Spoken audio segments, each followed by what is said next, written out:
Hello and thank you everyone for another episode of the Cultured Nerd Podcast. This week we're actually going to talk about this weekend's massive Full Circle SnyderCon 2 event with Zack Snyder as he presented all three of his Zack Snyder trilogy movies in various capacities for fans to go and enjoy, and then following each of those they had a fantastic Q&A session. So a lot of stuff happened, so we're going to sit back, we're going to talk about these things, and we're going to bring a few people on who were actually present to these events and talk about what the atmosphere was like, what the Q&A sessions was like, the chaos, the ups, the downs, the everything in between. So we're going to get right into it. So let's begin.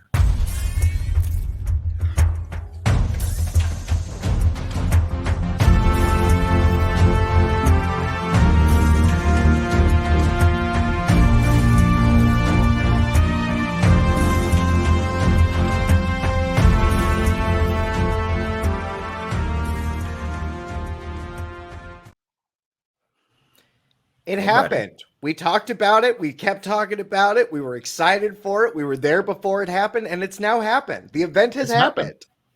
It was a fun thing to watch. I mean, for those of us who didn't get the tickets in that 4-minute stint where we were basically told if it was like the Hunger Games, you survive, you get a ticket.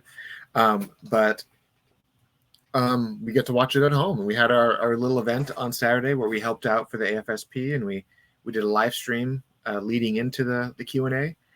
So yeah, and the Q&As were lots of fun. I definitely watched them all, and there's a lot of cool stuff. It wasn't as much like the last one, where the last one Zack was dropping major bombs. This one he was confirming bombs that people thought were real and ended up being real. So that was pretty cool.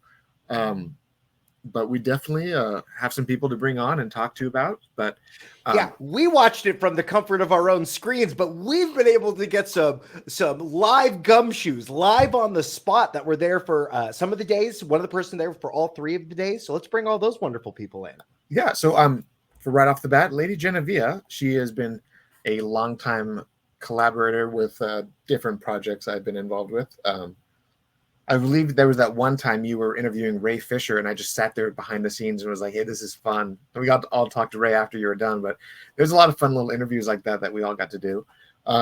We've got Gabriel Valentin, who from the DLOD, the creator of the Digital Lizard of Dune comic, and huge fan of Snyder and everyone in between. You went 2 of the days, not all 3. Lady Genevieve made all 3, so I'm going to put her in a higher bracket than you. That's totally fair. And then lastly, we have Joseph, a longtime TCN fan who actually got to go to the event yesterday. And that was the big one. That was the IMAX showing of Zack Snyder's Justice League. So lots of fun stuff. And kind of let's get into it. Lady Genevieve, what was the weekend like since you went to all 3 days? Well, to say that it was fun would be an understatement. I mean, there's a lot to say. If you want to be more specific with your question, I can definitely get into specifics. But yeah, it was different this time. I would say it's different this time because I'm different. So I approached it differently because I had been to the previous one as well. So I kind of knew the layout better because I had been to that campus before. The Sunday one was a little different, and that's its own thing. But yeah, it was a really great experience. It's fun to watch those movies. It was also really satisfying being that I went to the first SnyderCon, and that was to fundraise to renovate that cinema or theater, whatever you want to call it. So to see what it looked like now, it was way nicer. It was way, way, way nicer. And yeah, I met loads of people. I have pictures. If you want to see them, I can hold my phone up. It's right there. So yeah, just whatever you want to know, ask me. Yeah. So the first SnyderCon, for a lot of people who don't know, and I don't know who that would be at this point, it was the Art Center of Photography and Imaging's Zack Snyder Director's Cuts event, where he did that fantastic zombified version of Batman, Superman, and Dr. Manhattan together. And that was the big logo and the big shirt. And they did the first night, it was Dawn of the Dead. Second night was Watchmen. And third night was BVS. And that was the event that Zack just casually spilled the beans on a lot of Snyder Cut details that ignited the fandom from going from like just a small group of a few hundred to like now there's thousands of people tweeting restore the Snyderverse. Well, not restore, release the Snyder Cut at the time, because restore the Snyderverse happened like the day after the movie came out, and then everyone just switched gears and like we had our inch, now we want the mile, and that's kind of how that went. But it was a cool event to watch. I remember when he just like casually like, oh yeah, Darkseid just murders Lois Lane, and the whole audience just lost their minds. That was fun to see live, because it was really hard to listen in when people started screaming. But this time around, what was the Q&A like for the Man of Steel night? He did drop a few cool details about the proposed original passengers of the Kryptonian ship. That was revealed on Saturday? Was it the BVS day? Oh. That was revealed on Saturday, because the only reason that came to light was because DJ likes to stir things, and he was the one who said, why don't you tell everyone the real story that had the studio all shook up? So that was actually revealed on Saturday, even though it's pertinent to, I think somebody might have asked about the pod because they wanted info on Supergirl, because that's what everyone has always said the pod is. Right. And that's when DJ he's very flappy at the jaw, and I love it. So DJ is John Desjardins, Zach's production visual effects supervisor for most of his movies. So DJ is a fun guy. I met him once. He is really entertaining. And he does like to stir the pot. Yeah, he's a very fun guy to talk to, because he likes to poke the bear a bit and get the conversations going the way he wants to have the most fun with. So it's always fun to see that. So in leading up to Man of Steel, there was a prequel comic that came out. And in that prequel comic, it was at the time it was written by, who wrote that? It was Jeff Johns, Zack Snyder, and David Goyer, who wrote the prequel comic, I believe. Oh, they came up with a story together.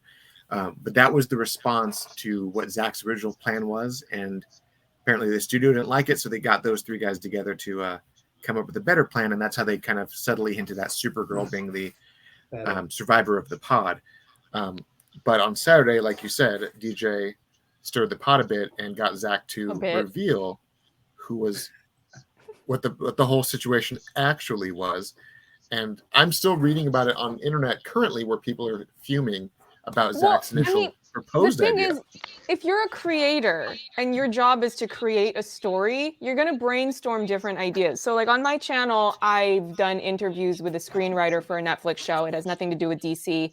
And when she talks about the process of being in a writer's room, you're throwing out ideas, you try things out, and you play around. So just because you brainstorm an idea, it doesn't mean that it was ever real in a sense. It's part of the creative process. So I mean, how real or not real this concept is up for debate, because I mean, I think now some people are trying to split hairs about, oh well, so this definitely means this about Gal Gadot's Wonder Woman, and I'm going, well, does it? I mean, and also, is she even still Wonder? I don't know. That's a whole. We don't need to get into that. But so the big reveal. And I think I've seen a lot of people misconstrued what was being said, and I watched the spot a few times.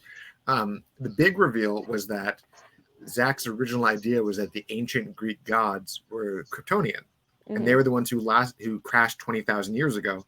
And I sat down and he said it, and he was like, oh, and the reason was Ares was the one who crashed the ship. So there was the implication that and Ares killed everyone. Yeah, Zeus and his kids were crew members and Ares killed some of them and caused the crash and all that. And then didn't all those people fight? Didn't all those people fight Darkseid away with the? I just watched that movie. They were all there. Yeah. They were shooting laser beams out of their hands. Yeah, and people, I see a lot of people like, oh, but how is that even possible? How does Zeus have magic powers? And I'm like, but Zeus's power that we saw was that he had lightning hands, and lightning powers is something that Superman has had in the comics before after prolonged exposure to the Earth's sun. And we also know from the comics that Kryptonians can survive for thousands of years on Earth because their aging is slowed down. So yeah, I'm like, it kind of makes this weird amount of sense that the ancient gods would have just been Kryptonians. But obviously the process very much like Gal Gadot's Wonder Woman's Crimean War stuff. It was thrown away beyond the planning phase. Maybe it's still Zack's headcanon to it all, but the reality is the studio never went with it, and that's not what happened.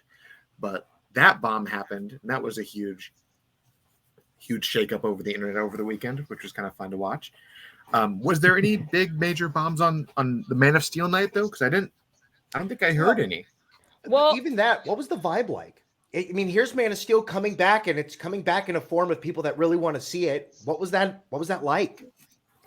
Well, I will always say yes to seeing Michael Shannon's face being taller than me, screaming and snarling at me, because I find that very entertaining. And I was front row, so I kept laughing anytime he was raging, not because it's funny, but just because I was having so much fun. I was just giggling to myself. But the vibe overall, not just of the screening and of the panel, because you have the reception and the mixer. I mean, they came out. The people who were organizing, they never promised, oh yeah, you can meet them before. That was never a guarantee. But Zack and Deb came out, and of course, loads of people swarmed Zack. And then I look over, and Deborah's just standing by the drinks, not being approached. I'm going, I'm gonna go talk to Deborah. So I went and I chatted with her for a bit. I did also go and talk to Zack, and it was fun. I got pictures with both of them. Yeah. I didn't post a lot of my pictures just because I was busy being at the event and experiencing it. I don't have time to sit and okay, I gotta watermark this, I gotta put a filter on it or whatever I have to do. I don't know. So yeah, I have a lot of pictures with people, a lot of the panelists. Maybe not on Sunday, because Sunday was kind of crazy, but I met panelists from Sunday as well. So, but we're not to Sunday yet, so we don't need to talk about that. Right. It's nice to know that you wanted to be there as a fan, not only covering this thing for the circles that you cover, but that you also were excited to be there. And these are your picture. We'll get into Joseph's pictures in just a little bit, but right, these mean something to you. This was an event for fans by you. I mean, the fact that he came out and talked with everyone is a really big deal. All right, so movie happens. When does Q&A happen? Does it start right afterwards? Do they play the whole credits? While the credits are playing, they set up the chairs and they turn on the lights and they check the cameras and all of that. They do whatever prep they have to do. And also people have a chance if they need to step out momentarily before coming back in for the Q&A. But there's not too much delay, because we're not trying to stay there till 12 o'clock. It's getting late. So yeah. And then, but I think I remember the moderator had said that he was going to try to cap it at an hour, and it definitely was at least an hour and a half. He definitely went over because he was just having fun. So yeah, no, I looked, my video is an hour and a half because I filmed the panel. So yeah, it was an hour and a half, which I'm not complaining. Answer more questions. And also because that moderator, okay, I don't have beef with the moderator because he really liked my question, but he took forever to call on me, and I was in my feelings about it. I was visibly agitated, and Zack was sitting right in front of me, so he saw me being visibly agitated, and I think he found it amusing because he knew that I wanted to ask questions because I'm sitting at the front doing this, and also because I had talked to him earlier, and he knew that I had questions. So yeah, but eventually I got to ask my question and it went over very well. So. And who was the moderator of the first night? I forget his name, and I'm also sleep deprived, so people need to forgive me, but he works for the school. I think he was the moderator at the last one. So. Right. And I believe in the panel that was on, it was Zack, Debbie, Christina Wren, Carrie Ferris, and Alex McDowell, I think, was the last guy. Yeah. Right. Yeah. So that was the first night. And I know there were a lot of questions. I think the big one was that I remember watching when they talked about Harry Lennox and when the decision was made to make him Martian Manhunter. Oh, the improv. Yeah. Because so see, this is what's interesting to hear your perspective of the event, because for me, I'm super in the headspace of my experience and what's most personal to me. So I think of each day as what I asked. When you talk about what's the highlight, I'm going, when I asked the question and when they received it and they took it well and they gave a beautiful, thoughtful answer. So I don't think about things in the context of bombshells. But yeah, he mentioned the fact that because this is what it is to be an actor. You're creative and you try things, and if you're doing acting on film, depending on the collaboration that you have with the director, maybe you try something and the director likes it and it's not what they thought you were going to do, or vice versa. You try something and the director goes, actually, that's not what I want, and for this reason. So the way Zack explained it was that when Superman approaches the window or the glass that, you know, he can see through it because he's a Kryptonian, and the only person who doesn't flinch and move back is Harry Lennox. And so Zack was looking at that and kind of trying to figure out, I don't know if that's correct or incorrect. And then that was kind of the spark that lit the flame of, you know, the series of dominoes that fell to him deciding, you know what, how about he's Martian Manhunter? So it just goes to show the power of the creative brainstorming of being an actor. That's an amazing story. That actor made a choice on set that he didn't like. That man was like, I ain't flinching for no Superman. And then Right. and Zack had to think, do I need to justify this in my universe? And he did justify it. And what an amazing happenstance, because that is that breadcrumb that leads to all that other stuff. That's a pretty powerful story. Yeah. Yeah. No, and it was, I think in the heat of the moment, I had the sense that people were going to run with that. But again, I don't remember the order of what questions were asked when, but I know that on that day, because I was so agitated because I had not been called on yet, my main focus was, if you end this without calling on me, we're going to have, I mean, I wouldn't have actually done anything, but just in my head, when you're agitated, you're just pure id and you're upset and your emotions are your emotions. But yeah, that was the primary loud blaring noise in my head until I finally got called on, and then I'm going, oh well, no, it's fine, it's chill. I got to ask my question because I asked about the world building for Krypton because there's so much detail to that, even though we only get that short stint of seeing it at the beginning, but we learn so much about their history and their culture, and even just the things that, you know, these militant extremists say and do, and what that indicates about their values and their way of life. It's a lot. So I was asking about that, and it was cool because Zack had a lot to say and Alex was chiming in as well. And yeah, it's not to be gross and self-promote, but I do have a YouTube channel and all my videos are on there. So you should absolutely go check out her videos so you don't burn down the theater. They say your question. We can now make it safely to day 2. Gabe, when did you make your way down to the event? We got there, I think at, oh man, I think we were there at like 11:30. So we were standing in line, and the goal, I was there with a really good friend of mine, Ryan Joseph, and we were like, our goal is middle back. And that's what we just kept kind of like wobbling, and it was kind of hot, you know. It was like at the art center. It was like middle back. We just kind of kept saying that to each other. But yeah, man, it was, I knew I was going to have a good time. And for those of you who don't know, I mean, unless anyone's, I guess no one would know this unless they'd watched my interview on Cultured Nerd before, or Lightcast, rest in peace. Zack Snyder is one of my all-time lifetime heroes. It's pretty insane. We have like a weird relationship because I fell in love with Superman at a very young age. Like, those books just meant so much to me, the story, and I was kind of puzzled why no one was into Superman. Like, everyone was into Batman, which is also great. I love Batman too, don't get me wrong, but everyone was into like Spider-Man or all these other characters, and all I wanted to read was Superman because I was obsessed with, like, it's not Superman is not this superhero character. It's like, it's more about his restraint and his honor. And I was like, this guy's like the White Knight. Like, this is so much more interesting to me.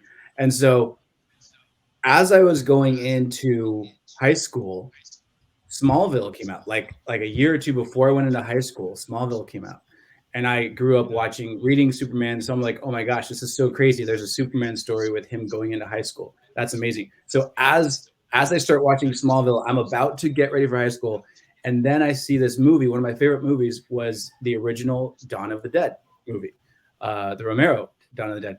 And then I'm like, I hear this guy is going to make this remake of Dawn of the Dead, and I'm just like, no one should ever remake that movie.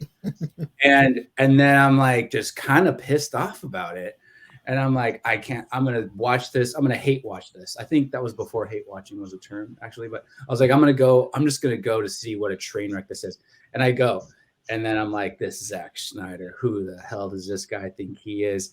And then I watched Dawn of the Dead, and I'm like, oh my god, this guy gets zombies. Like, this guy gets character development and growth on a level I didn't even understand. Like, it was the most amazing thing. Became an instant fan. I'm still into my Superman phase, and which is never. And then I hear he's going to do this movie called 300, and I'm like, oh my gosh, he's into comic books too. This is amazing. Like, so I'm like, he's doing Frank Miller. Like, oh my gosh, this is amazing. So I go see 300. I saw it, I think, 4 times in the movie theater. Could not believe how good it was.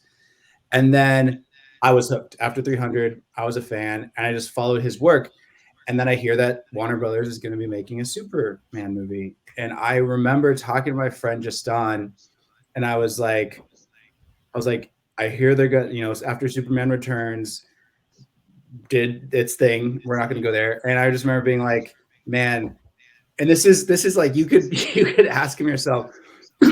I was like, the only person I would ever want to direct a Superman movie would be Zack Snyder. He gets these characters. And I was like, literally, like, that's never going to happen, because that, like, what are the chances of that happening? That would never happen.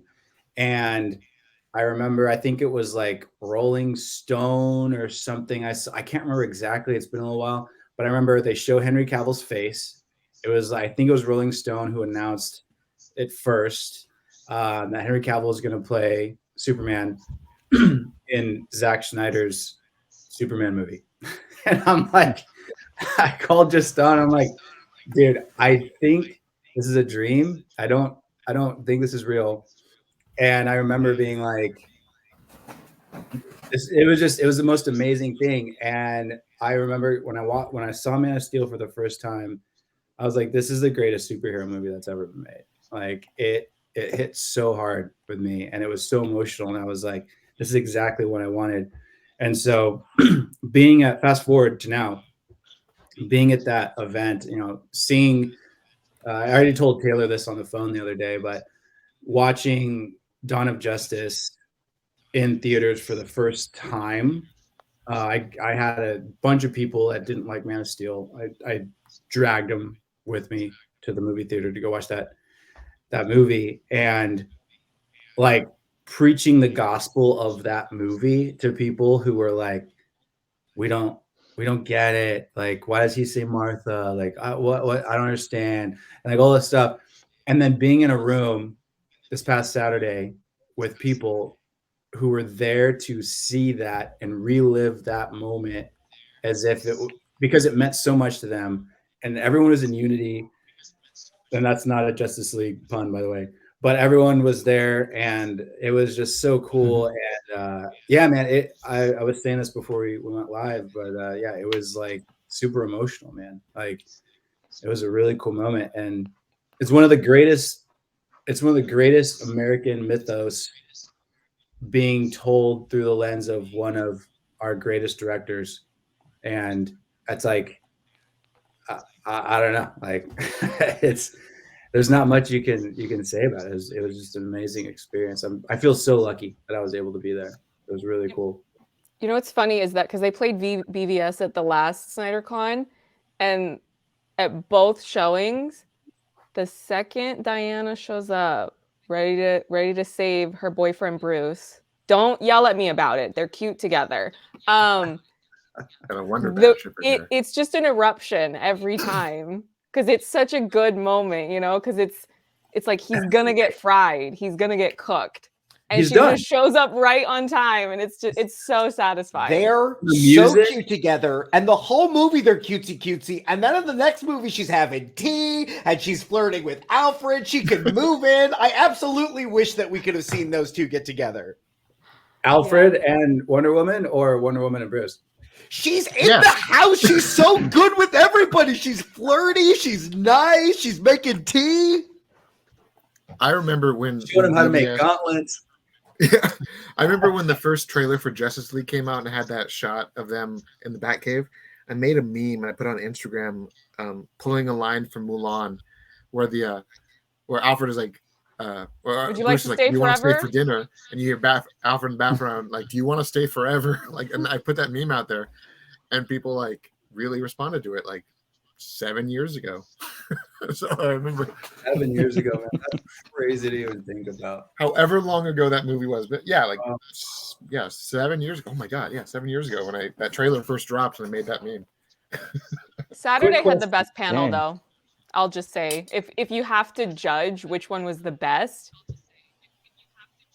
it was Saturday. Because I know that some people are biased because the level of name recognition of who was on the panel for Sunday, but it was just, there was this very specific energy. And honestly, I mean, I know I said it before, but I really feel like it was DJ, because he would poke and he would prod, and it built momentum on itself, and just a lot was shared. The questions were overall a little more solid Can we go into on detail Saturday. about what happened? Which Yeah. part? So Yeah. I'll You bring know- it up you because know the part. You know the I part. saw this clip. Mic drop and part or the the mic audio? drop part. Let's talk Oh, about yeah. the mic drop part, because You should tell us about that. on the clip, because I'm not even if Vero yet has published the YouTube. I of have the BBS one. exclusive video because they've not posted theirs, so everyone has been running to my channel. I've channel. seen your watermark on literally like hundreds of tweets, and I'm like, why aren't you tagging her? Her name's in the middle of the video, people. And that's why I watermark everything, because Yep. people don't. So People don't credit. Yeah, they don't credit at all. But I saw your video. well, and also apparently I didn't know this. My footage is the footage that shows him flipping the bird, and the official stream didn't show that. And so everyone, even if the official stream was up, they'd still want to come look at mine because I had that. So yeah, there was a question. An audience member came up and asked Zach if he'd be ever considered what it would have been like to adapt a Doomsday Clock. And then when Zach was like, "What's Doomsday Clock?" and then they kind of elaborated a little bit about it. As soon as the name Jeff Johns came up, go ahead, Geneva. Tell us what. Tell us what happened when Jeff Johns' name got dropped. So the way that his name was brought up was because the thing is, Zach is not messy publicly. Whatever he does behind closed doors is his business. But publicly, he gives pretty measured responses during things like fan Q&As. But he was basically prepared to answer the question of, "Oh, no, not really." But then before he can fully complete that response, who chimes in? Mr. Stunt Queen, DJ, and he proceeds to ask, "Is that the Jeff Johns one?" And then, because I don't keep up with comics like that. I'm more of a film television person. So I didn't know it was a situation until it became a situation. So as soon as he said that, the entire audience is just, just the collective groan of, "Oh no, what's happening?" And before we can even process our collective groaning, DJ jumps up, he throws his mic down, and he storms off. Damon follows suit, throws his microphone, and storms off after him. And I caught on camera, I will not do it on your show just because, but DJ proceeded to point at the back where I'm assuming the person who had asked the question was. He pointed very, with purpose, and then he double flipped the bird. And then they went back to their seats, and and you can see my camera work is I feel like I'm, I don't know if I'm in a sitcom or in an action movie, but I'm like moving back and forth between that, and I'm looking back at Zach, and Zach is just smiling in the chair with the mic, like, no, those are my people. That's what they do. So yeah, it was really funny. And I know that inevitably there were people really upset about it online because they're going, it's so insensitive. How could you bring that up? And I did not have that response because I'm going, this was very entertaining. We never had a moment like this at the last Snyder Con because we didn't have a stunt queen on the panel. And, it was just really entertaining. And Zach's feelings are not hurt. He's a pretty tough guy. So he can handle a silly question. And, clearly he's surrounded by people who love him. And I think a detail that's being missed because people are focusing on that because it's very high drama. It's like live theater. It's very, entertaining in an obvious way. But when there was some mention, I forget the context, when there was some sort of mention at one point about the reshoots, Damon had said something about how he himself didn't have to go back for the reshoots, and he was very adamant about, thank God I didn't have to go, I didn't have to go back. But I believe both DJ and Patrick did. And Patrick was more chill and polite. He didn't really make a scene, but DJ made some sort of snarky comment about, the trauma of that, the PTSD from that. So, they've had their fill of the nonsense. So now, and it's been how many years at this point? I mean, who do they have to appease at this point of like, let me pretend that situation was okay for PR? No, everybody knows it was a disaster. So I'm going to say what I have to say. But yeah, it was very entertaining. And the opinions were a lot less filtered on Saturday. So that was also why I liked Saturday's panel for that reason. It was very entertaining. And I also think, it's a little fair for, Zach directed Watchmen. It's the only Watchmen movie we have. And he also directed Man of Steel and Dawn of Justice and Justice League. So I feel like even though that question is a bit silly, it's still a fair question, I guess, because it's like I feel like you had to have thought that at some point, like, man, that'd be really cool. The original comics we always assume that Dr. Manhattan went and explored other universes. And then, so that's always been a thing regardless. So why wouldn't Zach be like, wow, being Zach, being like, oh, I wonder if I could, do something with this. Like maybe Dr. Manhattan was behind, the alternate timeline or something, like I could totally see that being a real thing. So silly question, but fair question, I guess. And at the same time, silly question and fair question that is going to be publicly brought up. Thank you, Lady Genevieve, for reminding me that's on your show. Or like, what you think of it? Like, was that ever gonna like come to like fruition eventually in the future? The Doomsday Clock. It was like the crossover between Watchmen characters. Yeah, was that the DC. Jeff Johns? Yeah, Jeff Johns. Yeah, probably not.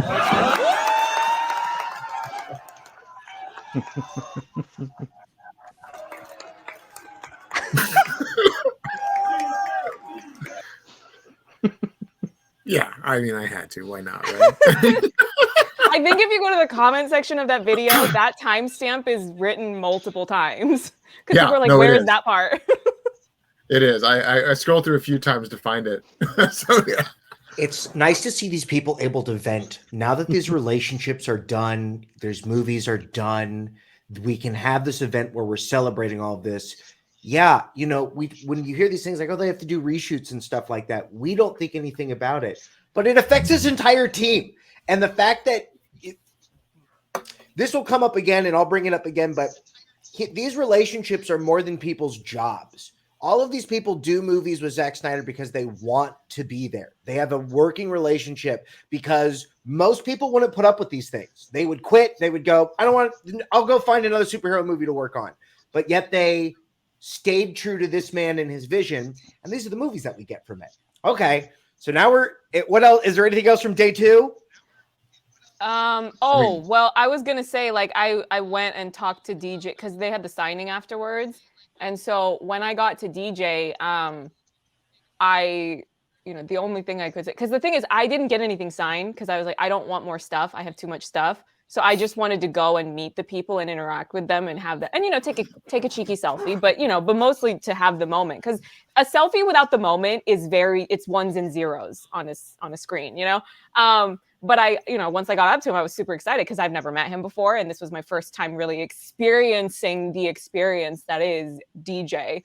And I let him know. I had to right away. I said, I so appreciate your candor, because people in show business are so about their image, and you have to put your best foot forward, and and you don't get to hear what people really think, and you just told it like it is. And I was a little taken aback because his response was not to continue that train of thought, but he turned around and was super adamant about emphasizing how much he loved my question during the Q&A. I was like, oh shoot, I impressed him. I love that for me. Yeah, it was really, really fun to meet all of them afterwards. Now on to day 3. Day 3, a lot of people made out to be the biggest of the days, but I agree. After watching all 3 streams, I think BVS stream was the best of the Q&A sessions. But in terms of the 3rd day, you can say the entire day was kind of overshadowed by one moment. Oh yeah. Mm-hmm. So maybe I should go first, because I probably have the unconventional take on this, which is that I already knew that they were going to be here. Yep.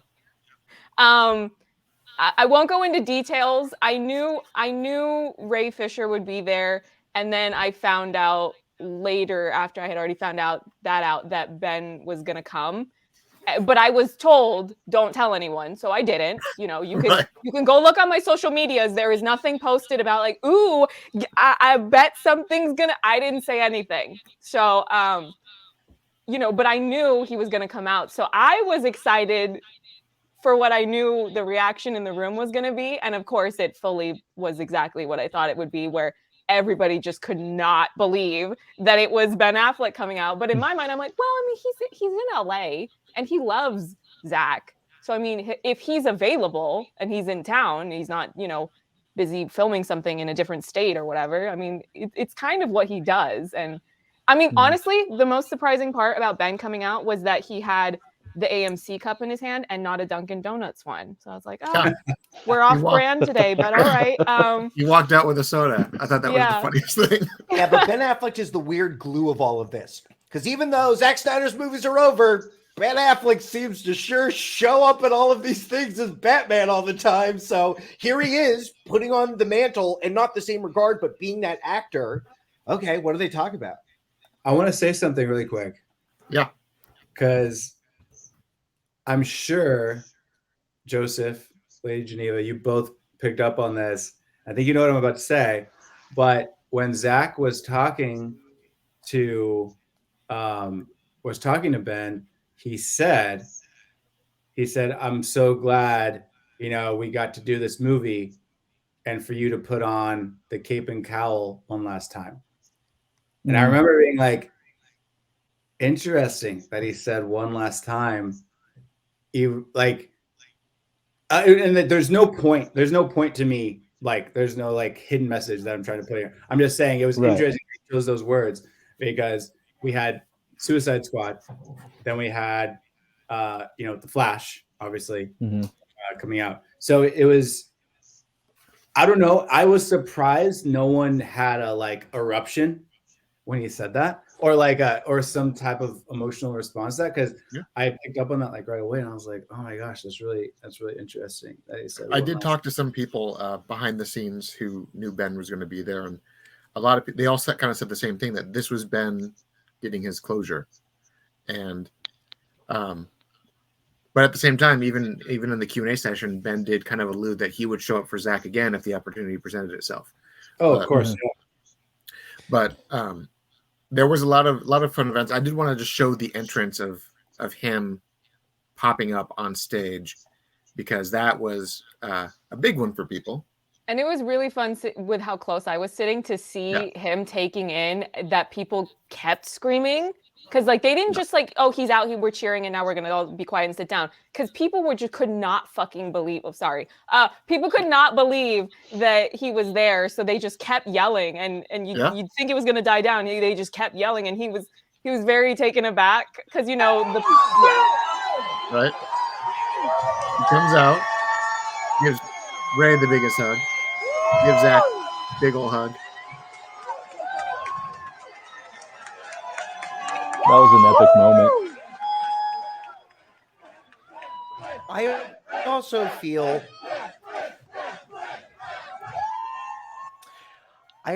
that we were talking earlier about actors making choices. Ben Affleck makes big choices. And I feel a lot comes down to Ben Affleck in editing. And one of the problems that Zack Snyder had is that when his movies first hit theaters, they were not the version he wanted. And it happened multiple times. It happened twice in a row.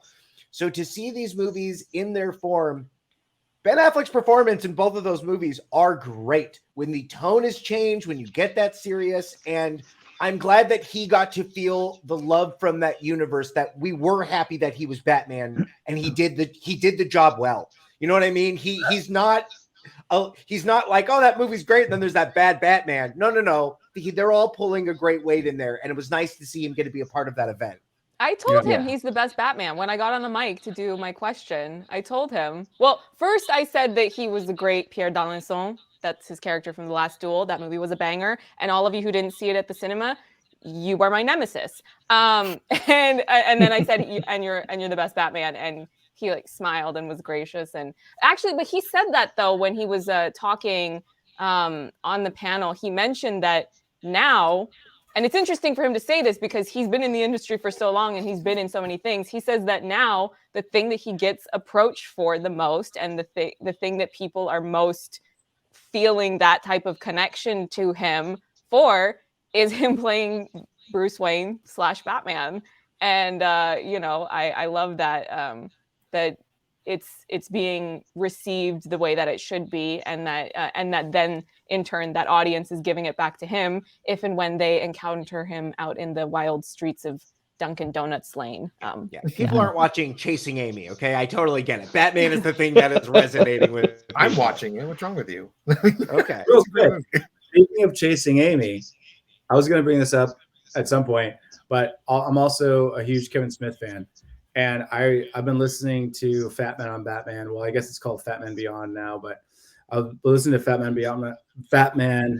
on Batman, whatever, for a long time. And I remember there was an episode where this is way before BVS came out. This is when Ben Affleck was first announced as Batman. And those were dark times. People were not kind. People were not kind. Here's the thing, though, because again, going back to like hardcore Zack Snyder fan, like I drank the Kool-Aid. I did a deep dive pretty early on. Like this is like between Dawn of the Dead and 300 era. I mean, I just learned everything I could about this guy, and I was like, how is this guy not winning Oscars like every hit? I don't understand. But knowing that, I was like, if Zack brings in Batman, he's because of what I've seen so far, I would imagine he's going to pull from the Dark Knight, not do a Dark Knight story, like not Dark Knight Returns, but he's going to do he's going to pull from that book. You can tell he's a fan of that type of storytelling. So like when he announced Ben Affleck as Batman, I was one of the few people that was like, yeah, that makes sense. And everyone's like, aren't you like a Batman fan? How can you be okay with this? And I'm like, this is going to be the most amazing thing we've ever seen. And I remember Kevin Smith talking. I already had these conversations, and Kevin Smith's on his podcast, he was talking to somebody and he goes, I got to tell you, dude, I was over at Ben's house and he asked me if I wanted to see some pictures, and he showed me him in the suit. And he was like, you saw the suit. And they're having this whole conversation. This has got to be like, this might even be 2015, I think. And he's like, you saw the suit? And he's like, yeah. He's like, how was it? What does it look like? Tell us. He's like, I can't say anything. What I can say is like, the only guy who could pull this suit off. He's like, it's a suit we all know, and it's a suit we've never seen in live action before. And like the only guy who could pull this off is Zack Snyder and Ben Affleck. And I was like, holy shit. They're I doing remember when he published that episode, and he actually had to censor out where he said it's the beep suit. And I remember when he finally released it, people were like, what is the censored word? What is the censored word? And I had somebody texted me like, he said Frank Miller, and I'm like, oh no. And I was like, oh my gosh, we're getting that suit. This is amazing. But dude, I was actually working. Oh, go ahead. I was actually working at a tech company. I was working at Amazon at the time when the announcement came. Everyone who's ever worked in Amazon understands that if you work in a tech company, everyone and their mom who works there is a nerd, and they all have opinions of things. When that announcement happened, we were all like on the programming floor, on the call floor, and every sort of floor that was being in that building. It was like a hush went over the whole floor, and everyone was like enraged. They're like, "How dare Ben Affleck be our Batman?" And everyone's like, "What are your thoughts? What are your thoughts?" And I pulled up this picture, and I'm like, "Let me drop the brightness." I'm like, "I think he's got it." That was just how I like walked around. I'm like, he looks like this. I mean, I can see it. And he handled it so well, man. There's an interview. I think it's on Conan. I think it's on Conan, where he's talking and it's like, so you're Batman, and then, well, yeah, that makes sense because TBS and Warner Brothers. I'm pretty sure it's on Conan, and he's like, oh, you're gonna be the new Batman, and he's like, yeah, and I was all excited, and everyone told me like, oh, people are gonna freak out. There's a thing about actors playing Batman, like don't get weirded out when people get upset that you're playing Batman. And then he was like, oh, I decided to go online and look at comments. And I was like, oh, I'm going to see what people say. And then he's like, the first comment I see is like, no. Yeah. That was Conan. I remember that episode. And he said then he had to turn off his computer, and his agent was like, don't ever go on the internet again when things happen. And him telling Zach too, like, I think it's the same interview. He's like, hey, Zach, I'm not 25 anymore. Like, I don't know if I could do this. And he's just like, oh, no. I don't need you to be like, you don't understand. Batman's like broken down, and he's old and crotchety, and he's like an alcoholic, and he's grumpy and depressed. And he's like, oh yeah, I can totally get that. I can totally do this. It's like, so I'm the person you thought of. I don't even have to act in this movie. Let's go.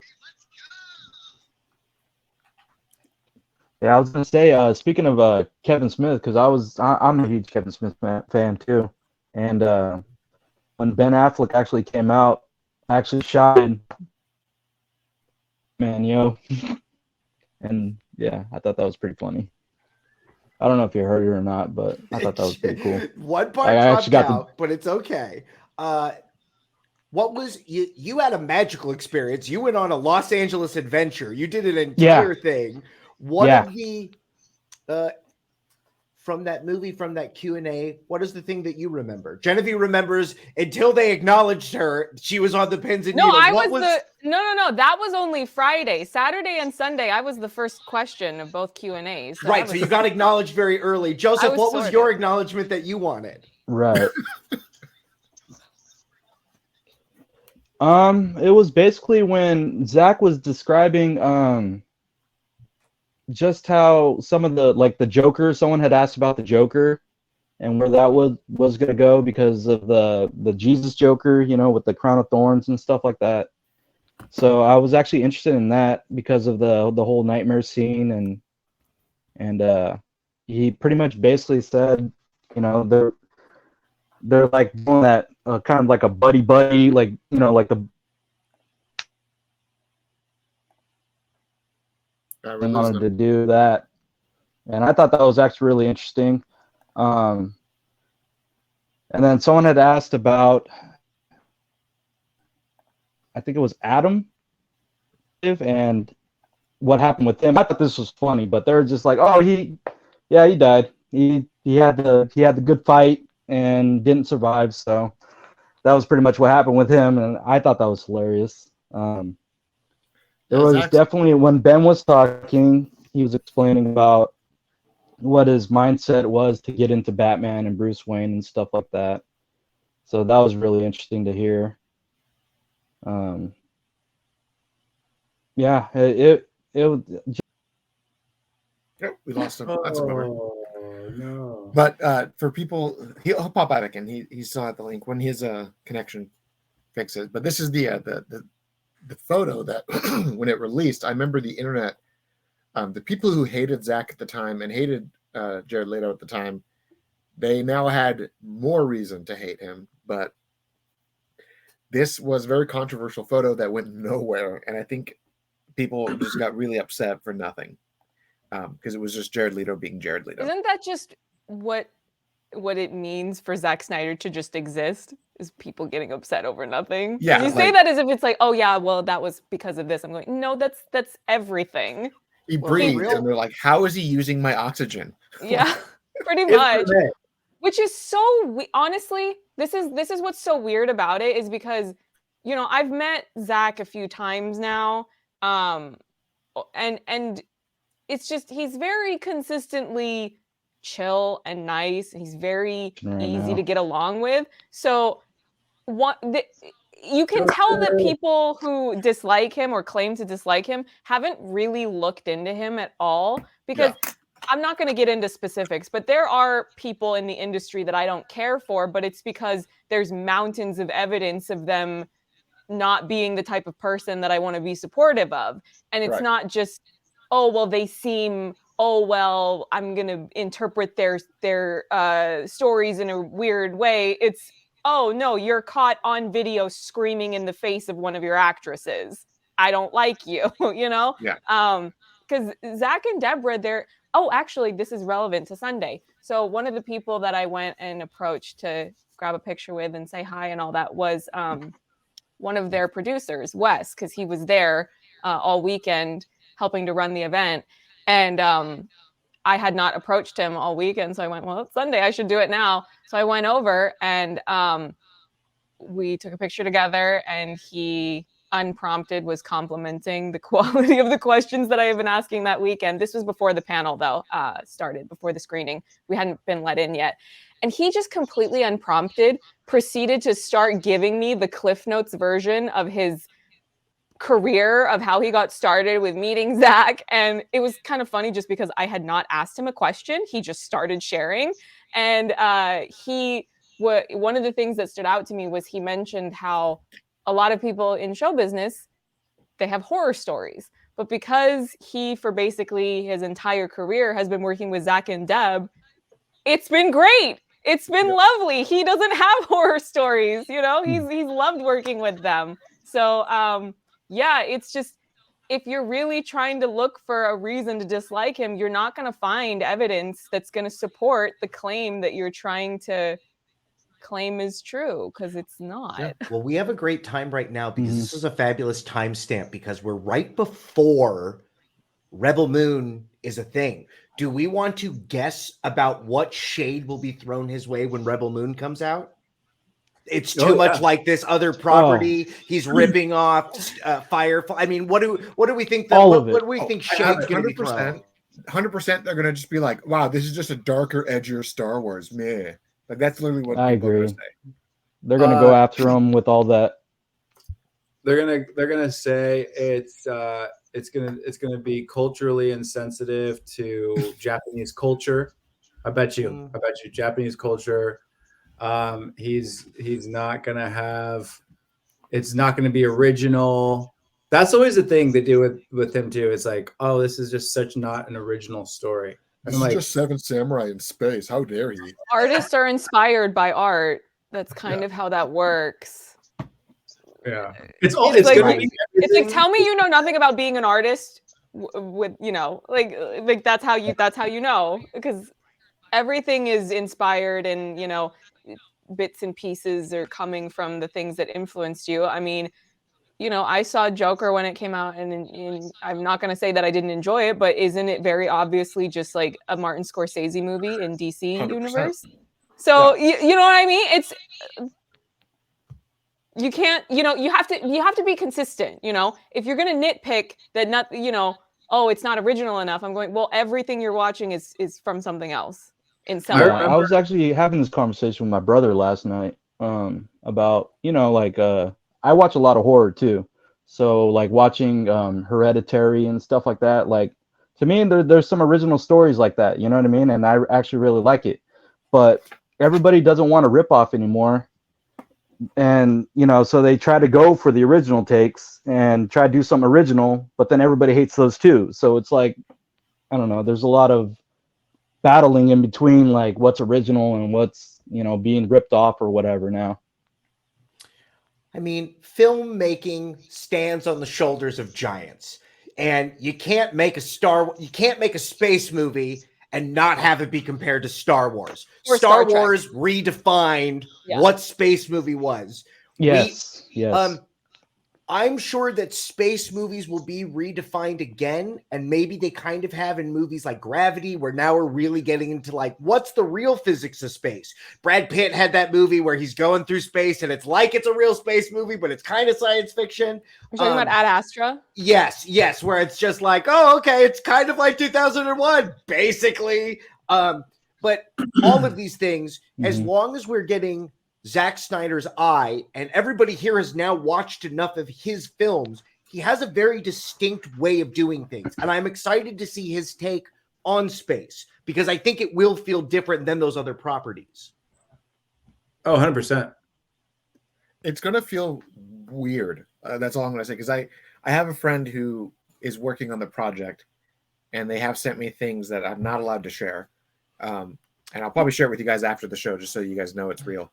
But space stuff sucks right now. Star Wars is so Disneyfied, and Star Trek is a much different beast. Anything that's run and gun or makes space feel dirty, it's gonna feel weird, because even Guardians of the Galaxy isn't really space anymore. It's fantasy. So when you say space stuff, you mean stuff that is in the space, or do you also mean stuff that's on other planets? It's a great question. Where do you want to define it? Because sometimes, right, another planet movie is a totally kind of different genre within sci-fi. That's more of like Robinson Crusoe, right? I'm trapped on a place and I got to get water and eat this weird coconut. Well, I was going to say Avatar: The Way of Water, because I'm a James Cameron hype woman, and I saw Avatar: The Way of Water 15 times at the cinema, and it was fabulous every single time. Although I always run out during the Tulkun hunting scene. That's my bathroom break, because I will have an emotional breakdown if I see it. I saw it once, I don't need to see it again. So, yeah. I did not see the movie. Is that more of an alien planet movie or more of a space movie? Alien planet movie. Alien planet. It's an alien planet, but you almost never see people out in the spaceships in space. You need to have gotten on a spaceship to have arrived there, unless you're indigenous to that planet. Right. But And there actually was scenes in spaceships in that movie too. So briefly, but the majority of it is about exploring. And the I actual bet those planet. scenes in spaceships felt a lot like Star Wars. Look at them walking around. I mean, you know what I mean? They're all on the shoulders of giants. yeah. I will say, and I'm really curious to hear what you have to say, Taylor, after we're done with this. Yeah. But I met with Ray Porter when he was helping me with the D-Lod book, and he told me some of the things that he had heard about Rebel Moon. Trying to figure out how to say this. He told me some of the things he had heard about Rebel Moon. Try to say it without spoiling anything. That's Yeah, so hard exactly. in this And world. without pissing Ray off, because he told me this in confidence. But he said, I mean, he told me some other things too, but basically he was like, no matter what you think this movie is going to be, nobody is ready Oh yeah. for what they're about to see. Like, And I will I echo was. that 100%, because some of the stuff that I was sent, I look at it and I have so many questions of how it even fits into the context of this movie. But I'm like, if this is a part of this movie, let's go. Let's see this thing. Because I'm ready from the ground up just to be like, this could be a modern day take on The Fifth Element. slash Star I Trek hate that slash movie. Firefly. That's an awful comparison. Don't Listen, do you're that. you're allowed to not like it. That's fine. It's an What I'm amazing saying is movie. that I hate that movie and I hate that director because he needs to not go after underage girls. It's gross. Totally But hear what I'm you. saying You is- should keep going after the entire industry. That's a great movie. But that movie, to me, is one of the first times in the 90s that sci-fi got weird. And it was so weird that it was unique. Sci-fi And movie. that's why it stayed unique. And that's how I feel that this movie is going to be. This movie is going to be this generation's what the hell did I just watch? This is unique. Right. It's probably not going to be compared to it at all, but that's the only comparison I can give, because at that time Fifth Element came out, the last big sci-fi movie was Return of the Jedi. So it had to be different enough to stand apart. And this movie's different enough to stand apart. Well, they tried to do another Fifth Element. They did that Elysium movie, and that movie's awful. So I'm excited for something else to play within those type of tropes. Yeah, I'm Did you excited guys see for Rebel Jupiter Moon. Rising though? That stuff was sick. That movie was weird, but yeah, there was a lot of cool visual aesthetics. Listen, we're at the hour mark. We're not getting into dog people in space. Let's wrap up this. Let's do final thoughts right now. Milady, what sticks with you? What will stick with you after this? What was your not necessarily takeaway? It's the full circle. It's the closure. They did this chapter. We can now celebrate it for what it is, but it's over. Well, purely based off of recency, since it was the most recent thing to happen, so it's more recently imprinted onto my memory. After the screening finished, Chris Terrio came down, and he hadn't gone all the way down to the chair, so he was standing and leaning against the wall right by me, and I wanted to meet him, I was gonna ask him for a picture. But then he was very emotional, and I was going, I cannot ask this man for a picture when he's emotionally overcome. There's no way. I'd feel so weird. But then Ray came down the stairs, and he saw me because he knew where I was sitting. And then he took it upon himself to grab Chris Terrio and bring him forward and formally introduce him to me, because he knew that I was a fan, and he knew, because I had been talking to Ray about it, he knew that I wanted to meet Chris. And as it turns out, with how the Q&A ended up playing out, I was more or less the only person to ask a question that gave Chris Terrio an excuse and opportunity to unpack some of the really interesting socio-political nuances of the writing that he did in this universe. And I don't know if I want to say that it's cool, because I would have loved for more people to ask him so he could say even more. But at the very least, I'm glad that I did what I did with the time that I had. And that's a larger sentiment that I would say is applicable to the entire weekend. I'm glad that I did what I did with the time that I had. So I will say, to kind of echo what you said, was that when I was watching these Q&A sessions, I really wish they had people that ask better questions. Was like, okay, you could have asked this on Vero and got the answer there. You have the moment to ask deep questions, and you're asking very superficial questions. And there was a lot of questions like that where I'm just like, you've got an open dialogue with Zach. You're going to ask him this, and I was kind of frustrated watching it. But there were standout questions, and I remember hearing your voice on the questions. I'm like, I know that voice. like okay. But yeah, it was a very interesting week. But what about you, Gabe? What was your big takeaway for the 48 hours of Snyder that you got? I think that being able to see Justice League on the big screen was probably the biggest thing for me, next to being able to talk to Zach and just say thank you. You know, I didn't get anything signed. I actually gave him a gift instead of getting something signed, and I left a little Fountainhead quote in there for him. And it was really cool talking to him, talking to Deborah, and just me among a million other people. But just being able to say thank you, because I mean, he's had such an impact on my life as a writer, as an art connoisseur. But also, you know, just being able to see Justice League in like 1.43.1 aspect ratio in an IMAX theater was insane. I mean, that's not something I ever thought I could do. I mean, me and my friends, we woke up and we were like counting down, like when Justice League came out on HBO Max, we got up early. We actually calculated the closest donut shop that that was open. We fueled up on food, and we were like, we are about to go on a 4-hour epic journey.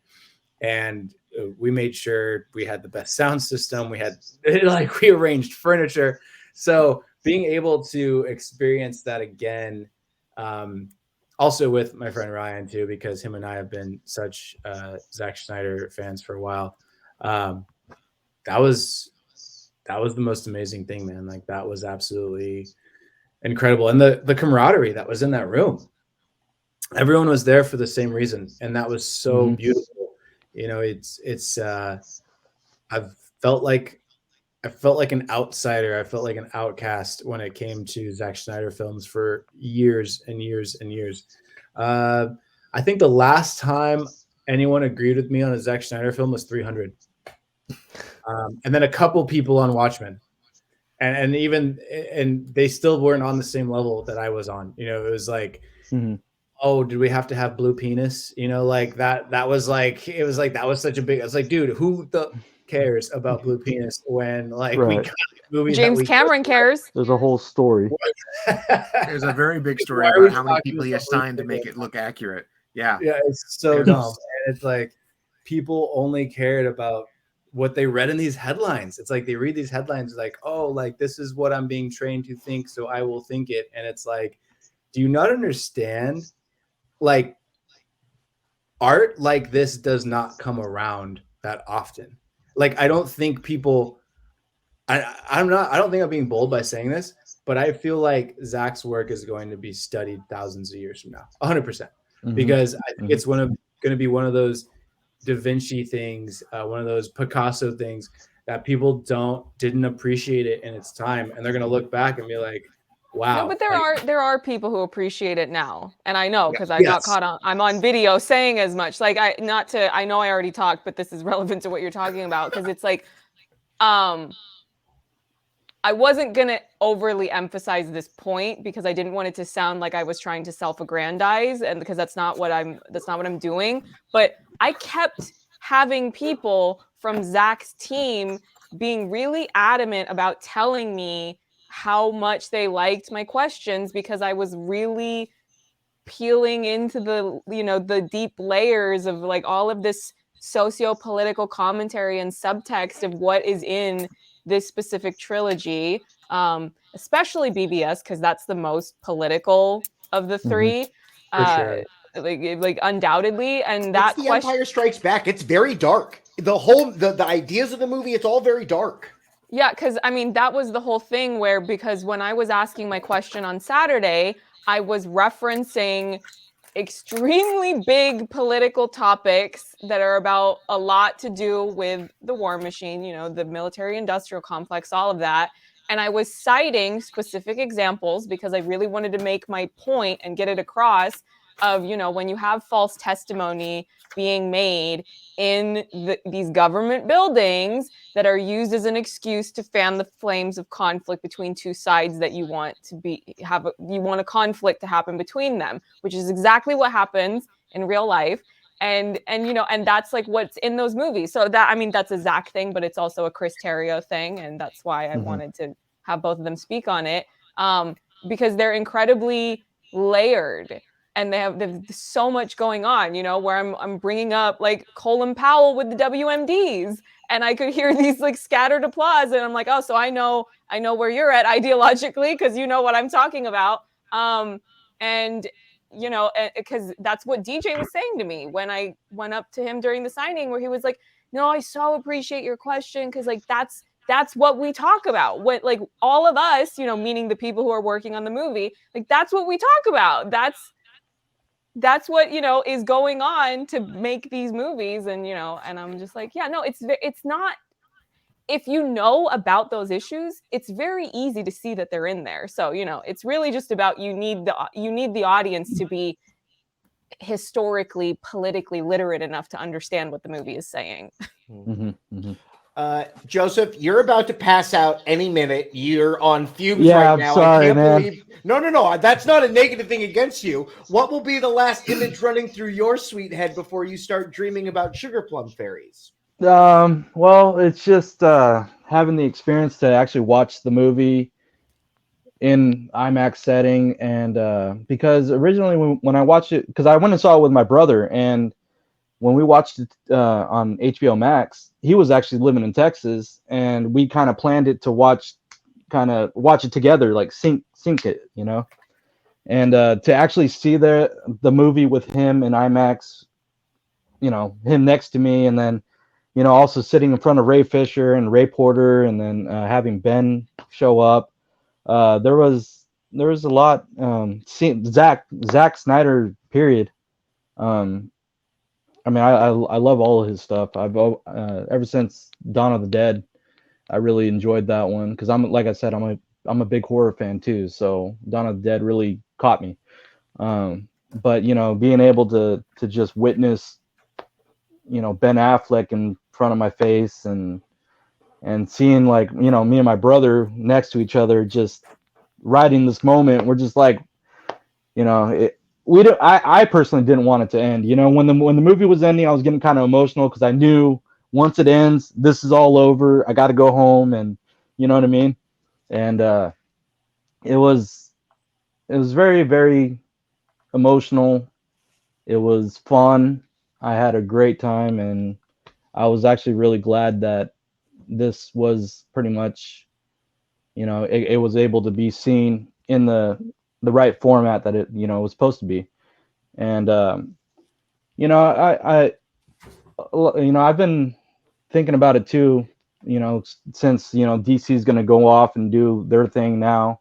You know, if this was the actual, like, ending for all of this, like, I would actually be okay, because I felt like it was a really great send off, you know, to go ahead and you know, be expecting for Rebel Moon now in that world, and you know, whatever future brings for Zack Snyder. And you know, if it even comes back to this, I don't know.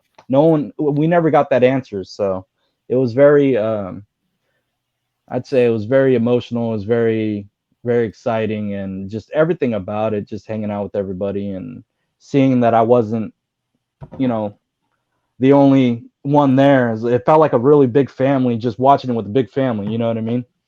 So. Well, I'm so happy that you got to be a part of that family. I like that this was your first event.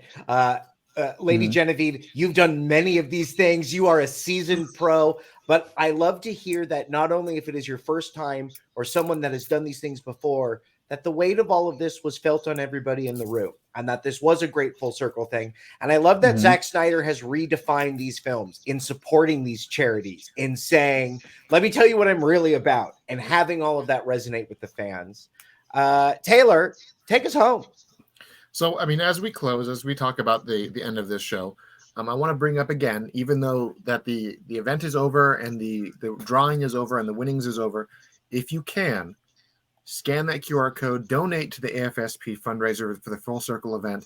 Even though all the prizes, all the things have been given out already, the event the fundraiser is still going, and the cause is still important. So head over to it. Initially, their goal was only $3,000. At the time of making this screenshot, they only had 5,000 and change, and now the number is pretty massive. Let me see if I can pull it up. Because people are still donating even after the 1st of March, the actual campaign shows that they're actually sitting closer to $22,000. And one of the biggest donators actually was the guy who created Vero, who donated $10,000 in one hit. So that's pretty amazing. Wow. So if you can, donate, help people in need. Remember that this whole thing for Zack, everything in between, it all happened because of the tragedy he went through and trying to turn that tragedy into something truly positive, and the fans have helped him change the world. So definitely, if you can, donate. And then lastly, I mean, we're going to talk about this anyways because this is a huge news. Last night, the Writers Guild of America had voted unanimously to again strike. This is the second time in 15 years. The last one was in 2008, and if you remember what happened in 2008, Hollywood and TV industry went dead for months, and TV shows halted, things just fell apart.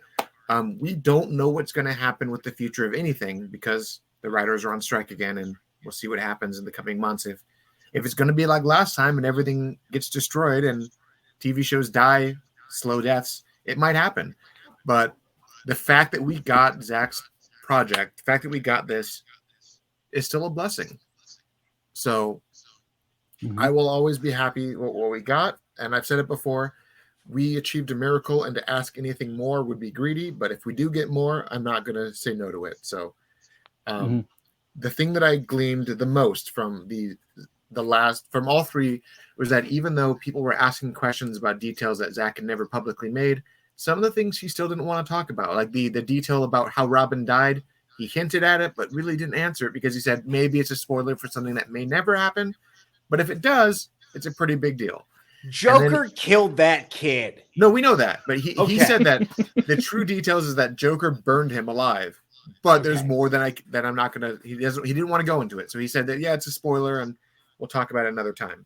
But he did seem to say with surety that at the end, if the opportunity does present itself, he would like to finish his story. And the realistic approach, in my opinion, has always been animate the last of it. Like, let's just finish it in one animated anthology, and it's the most cost effective. And that's the way I always approach it. But even if we never get anything else, I'm happy with what we got. So very well said. Lady Genevieve, if these people want to find out all of your hit videos with watermarks that are not getting correctly tagged, where do they follow you? Well, my display name, Lady Genevieve, is the name that I have on any social media, my YouTube channel, my Twitter, my Vero, my Instagram, my Tumblr that I don't use much apart from just going to be like, here's a new video. Ta-da! But if you want to follow me on there too, I mean, it is there. So yeah, I keep it very simple by having the same username everywhere. So it's very easy to find where I'm at. Gabe, where can we go to find out when you're going to be dropping more comic books on us? That's coming up very soon, actually. We'll have an episode with Gabe for that. Now, and I don't want you to break your own personal NDA, so don't give any spoilers. So word this in the correct way. They've set up snipers in my room. At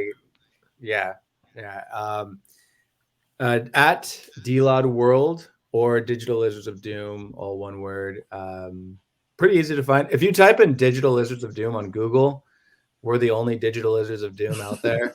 Luckily, there's not too many copycats. So, but yeah.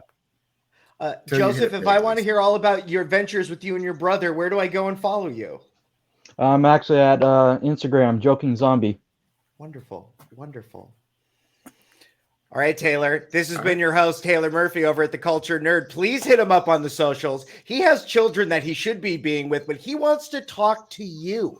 And if you want to keep hear us talking, head on over to that patreon.com/theculturednerd. Thank you so much for keeping the lights on. Taylor, show those wonderful people that are keeping the lights on. Look at all of those wonderful. Big shout outs to Jose Navarro for making our wonderful logo. Shout out to Taylor Murphy and Jay Stu. Jay Stu's been hiding in the background, a little bit emotional this week, but that's okay. And thank you all for joining us. If you're at home, give that QR code a snap right now on your phones. And if not, thank you for joining us. This has been another episode of The Cultured Nerd. I'm Michael Santel. That's Taylor Murphy. Yep, that's me. And we'll see all you kids and cats next time. Thank you guys for having me. No problem. Bye, everyone.